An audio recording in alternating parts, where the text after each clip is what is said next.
Thank you and welcome to the show this morning. The topic this morning is the perpetuating the revolving door syndrome, or the continuation of a syndrome that we've noted in the penal system of individuals coming into the system, leaving the system, and yet returning to the system again. And we have with us to talk about the perpetuating of the revolving door syndrome, an activist, Reverend Kevin Walker, who has been on many occasions with us, Reverend Walker, and I don't think we have to explain you to our guests, nor your task to our guests, because I think you're one of the foremost authorities in terms of what we're talking about today. Individuals themselves going into the system and coming out and eventually ending up in the system again. And so let's start off by talking about your background, your education, and some of the things that were important that brought you to us this morning to talk about this as a real issue.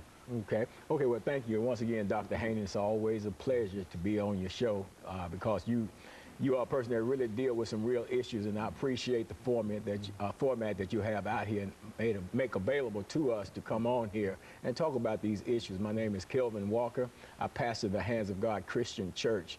I've been in ministry since 1986. The Lord delivered me from a 17-year drug addiction, and throughout that time of my addiction, I did spend time in the state prison system, came out unrehabilitated, ended up reincarcerated again, and but in '86 God changed all of that and called me from active drug addiction, a lifestyle of crime and all kind of foolishness directly into the ministry. And in that calling, I developed a passion for people that are lost and people that are actually still involved in negative lifestyles. I'm born here in Nashville, Tennessee, educated in the public school systems, spent a little time with TSU, also did some college studies while I was incarcerated until they cut that out in the system, because I guess I was bettering myself. They didn't want that to happen. So they cut that out, and of course, under the Trevecca East Campus prison program. But never did, graduated, don't have any degrees in anything, but basically just a measure of knowledge from a lot of life experiences that I have myself personally. And that brings me to the point, where I am today in terms of wanting to reach out and make a difference, in the world in which I have to live in, and my children have to live in, my grandchildren have to live in, and just trying to make it a better place by addressing and attacking and challenging some of the issues that I believe don't solve problems, but in effect create the problem that it's supposed to be solving. And that's why we, on here today to talk about this particular situation about, perpetuating the revolving door syndrome and dealing with the state prison system. Very good.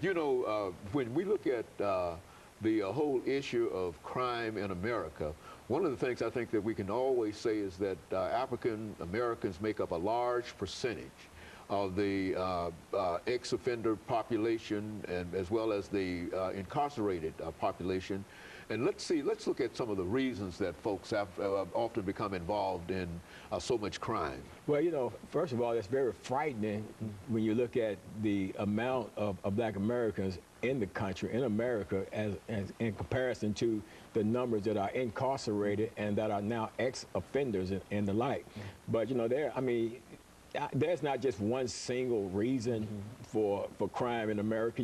It could range from just straight out need. Somebody don't have the necessary things, don't know how to get it other than committing the crime when they do it. It could be the environment, could be drugs and alcohol. Some people just low down dirty, they just commit crimes, you know what I'm saying? They just do it, So there's a number of reasons why people commit crimes, but my thing is, once they do commit a crime, they do go through the judicial system, they are adjudicated, they are sentenced, they're tried, sentenced, and they're convicted, and they go into the prison system. Now, the purpose of the prison system is, number one, to punish you for what you did. I believe if you commit a crime, just like I did, I should have been punished. When I went to prison, I supposed to have been there because I was a criminal with a criminal thought process that dictated that I should be in prison.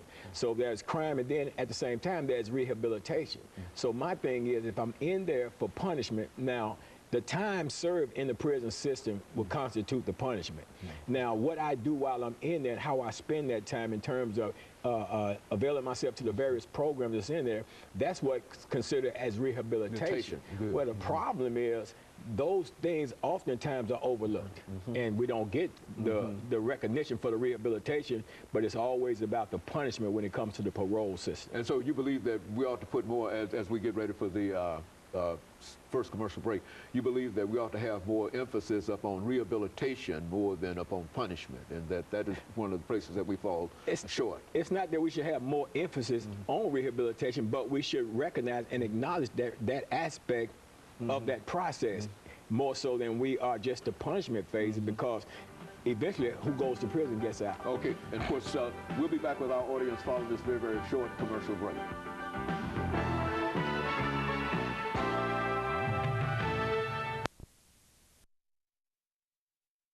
The topic is the